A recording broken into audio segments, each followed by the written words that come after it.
لیکن آپ کے لبوں سے میں حضور کی نعت جو صحیح نعت ہے وہ سننا چاہتا ہوں. صلی اللہ علیہ وسلم. دیکھیں ترنم میں 2-3 اشعار یا 2 اشعار 1 اشعار ترنم میں تو پرانا ہم نے سنا ہے لیکن میں تو اب بڑا عرصہ ہوا ہے کہ میں اپنے گلے کو نا وہ نعت ہو یا گنگنانے کے اعتبار سے بہت کم استعمال کرتا ہوں، اس لیے میرے لیے پڑھنا مشکل ہو جائے گا. آپ نبی الاسلام کی نعت جو ہے نا نثر میں سن لینا. نہیں آپ ترنم میں سنا. ترنم میں مشکل ہو جائے گا میرے لیے، مشکل ہو جائے گا. بڑا عرصہ ہوا میں نے نہیں پڑھی. نہیں مشکل. میں آپ کو نثر میں بیان کرتا ہوں، نثر میں وہ نعت بیان کرتا ہوں جو نعت ہو. ہاں جی نہیں اشعار نہیں، اصل نعت تو ہے قرآن و سنت میں. ہاں وہ میں ایک طرف سے شروع ہو جاؤں گا. اس دفعہ بھی ربیع الاول کے موقع کے اوپر میں نے قرآن حکیم سے نبی الاسلام کی شان میں جو آیات ہیں اور احادیث بخاری اور مسلم کی وہ میں نے بیان کی ہیں.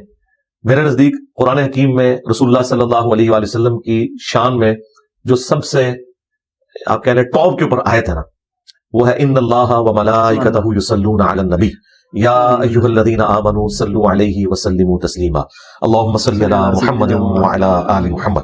امت پہ اللہ تعالیٰ نے درود شریف پڑھنا واجب اسی لیے کیا کہ امت کے اوپر پیغمبر کا احسان ہے کہ اللہ تعالیٰ نے انہیں ایک ذریعہ بنایا ہے امت کی ہدایت کا. تو امت کو چاہیے کہ وہ اپنے پیغمبر کے لیے دعائے رحمت کرے. اس دعائے رحمت کرنے کا فائدہ امت کو خود ہے.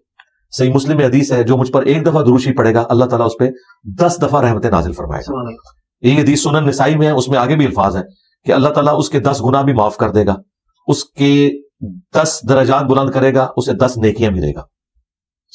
پھر سنن نسائی میں حدیث ہے کہ زمین میں کچھ فرشتے سیاحت کرتے ہیں اور میرے امتیوں کا سلام میرے تک پہنچاتے ہیں. بخاری مسلم دونوں میں حدیث ہے، نبی اسلام نے فرمایا جب تم پڑھو گے السلام علیک ایھا النبی ورحمۃ اللہ وبرکاتہ السلام علینا وعلی عباد اللہ الصالحین، تو زمین و آسمان میں ہر نیک بندے تک اللہ تمہارا سلام پہنچا دے گا. ہم نبی الاسلام پر جب بھی سلام عرض کرتے ہیں، نماز میں عرض کریں، باہر عرض کریں، وہ پہنچ رہا ہے اور نبی الاسلام کا جواب بھی ہم تک پہنچ رہا ہے.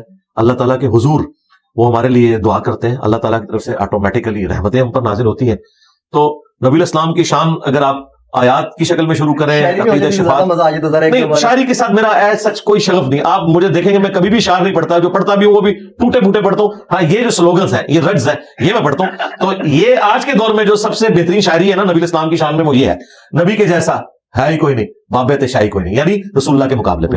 اس کی وجہ یہ ہے کہ دیکھیں یہ آپ کو کہتے تھے نا کہ بڑے سے بڑا غوث قطب ابدال کسی صحابی کے گھوڑے کے قدموں کی خاک کے برابر وہ نہیں ہو سکتا، یہ کہتے تھے نا. ہاں تو جب یہ کہتے تھے ہمارے غوث قطب جانوروں سے بھی بدتر ہیں مرتبے میں، اور جانور کون سے؟ صحابہ کرام کے.